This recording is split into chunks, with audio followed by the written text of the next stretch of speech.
Today I will show you how to transfer files between computers. Also, you will be able to share files with other users. Go to the website workupload.com, select Files,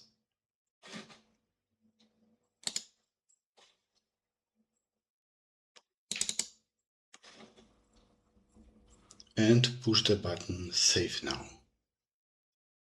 You can select more files, that's not a problem, and Save Now.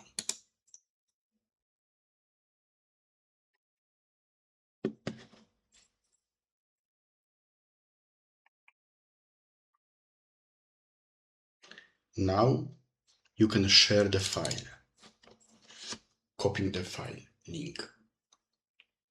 That's it.